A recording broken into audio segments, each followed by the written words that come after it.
I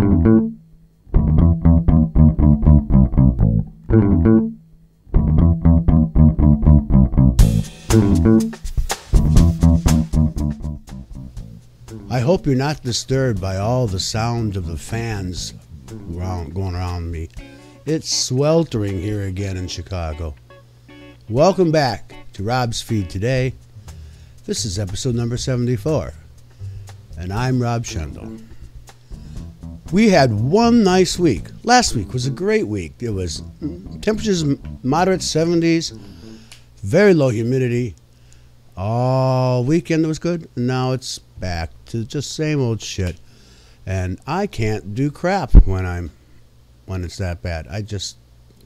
All I want to do is hibernate, drink water, hibernate some more, play on the internet, and guess what? My wonderful internet service went down.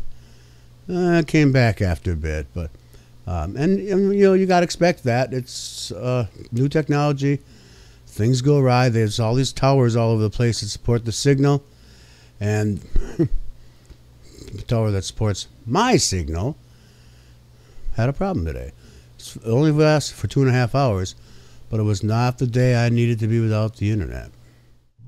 So here I am without the internet, and there's no my television's all through the internet. What can I do? Well, I had one errand I needed to do today, so I prepared that. Remember I said that Clear Wireless sent me a new modem? That was because they expected me to spend the old one back. And they even sent me, on a separate package, so it came a few days later, these self-adhesive self-addressed labels, postage paid, actually it's to UPS. But I don't have an account with UPS to have them just stop by every day. So I knew I'd have to take it to the UPS store. No problem with that, except that I have to do it. And I have to package it up and do all that neat shit. And I no longer have the box that it came in. But I did it. It was fine. I got enough shit around this apartment that I found the box that fit perfectly and did just exactly that. But I wasn't in a mood yet to get going there. The UPS store is open until 7 p.m. And I'm talking about 11:30 in the morning. Well, I started to clean. I don't clean very much, but I started to. And actually, I'm trying to clear out this corner over here because in the very near future, you're going to be seeing a different backdrop and everything. Right now, I look like a ghost here. If I didn't have my hands up, you'd just see this, and it's like some ghost talking to you or something. That will be different when I change the studio around to accommodate the new monitors and the new computers and all that stuff. I'm doing this all piecemeal, but I got enough stuff, and I got a flat table and desk that's good over there now. Just move it over there, but get all the shit that's there first out of the way, wash the floors and the walls behind it, and then I have a backdrop I'm thinking of using. I'm also thinking of acquiring green screen behind me so that I can make fall images, like maybe Mount Rushmore will be behind me, or the Eiffel Tower, or maybe the Washington Monument. I can play Glenn Beck, and I can say that I've got 800,000 people in front of me when I actually only have 87,000 people or less. Now, how's that for a segue? Glenn Beck. His Restore, what do you call it? Restore Dignity, Restore America rally. He thinks it's going to be as big of an impact as Dr. Martin Luther King. He even schedules it for the same day, same place as the great Dr. Martin Luther King's I Have a Dream speech.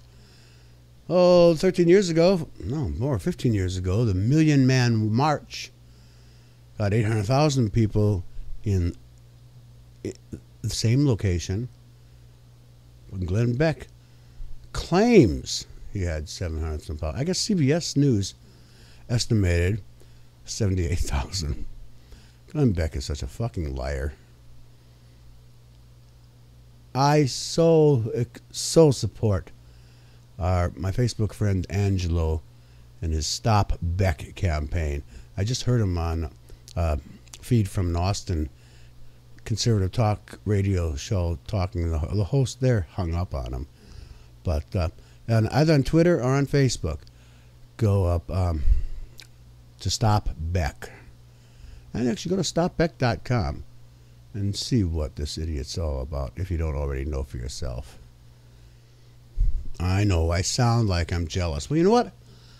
I am jealous, as I'm not doing a whole lot different.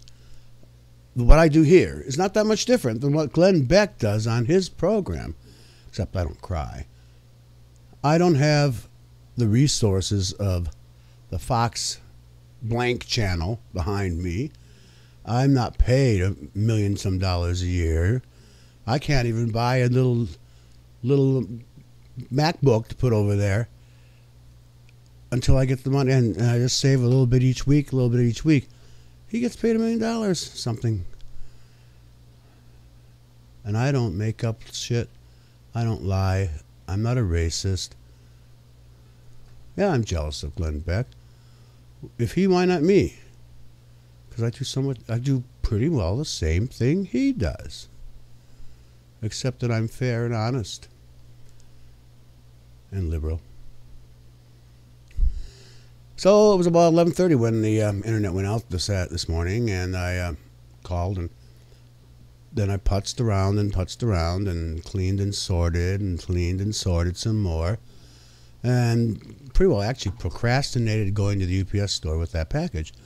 But after that length of time, I decided, well, I'm going to give a follow-up call, find out, when do you think this is going to be back on? And here I am. I've done this. You have to go through all these 20 questions before they'll talk to you. Like, what's the daytime phone number associated with your account? Who am I speaking to? What city were you born in? And all this bullshit. And then she said, well, then how can I help you today? And just at that point, the modem's right in front of me. I could see all the lights became stable, and I had a signal. So I wasted a call, and I wasted her time and my own.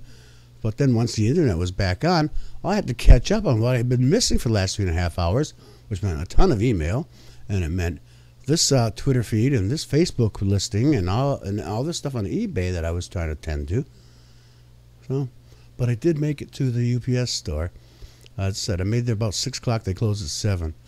And what a young man, a professional, good-looking young man, with the neatest damn mohawk haircut. And mine's pretty well, you got to maintain this thing. But his was shaped real short, and then it spiked up like a, I don't know what. It looked so hot. And he was a mixed race young man, and he looked just terrific. And he was smart. Maybe that was the most appealing thing about him. I like smart people. And I left that store thinking, wow. And then I see this one and that one and that one, and this lust coming out of me everywhere. One of the things I noticed, though, in all this sweltering degrees, this hot temperature, and it was 90-something, and a heat index of greater than that, I saw a number of young men with button shirts, long sleeved, and the button all the way up to the last one, sleeves on. What the hell? Why aren't you more comfortable? And I'm just in these little boxer type shorts and a tank top I had on at the time. And so few men had the shirts off at all. Now, one of the great privileges of being male is to be able to run around bare-chested. But these lately I don't see that very often. Well, I did see one. Fatter than I am.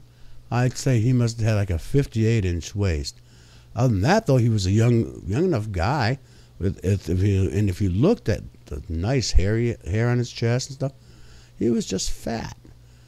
And those people, they don't mind taking off their shirts, but the ones that you'd like to see, they don't. I don't understand what has happened. I remember when I was younger, I would be shirtless whenever I could, anytime I felt like it. And if not shirtless, I'd at least have my shirt unbuttoned and the bare chest showing.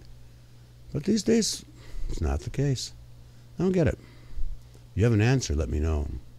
If you haven't seen Rob's feed today before, I want to welcome you. Please come back. Please subscribe. Rate and comment if you can. I really appreciate it. And now that I've rambled on about what I've done, I think that's all I'm going to say.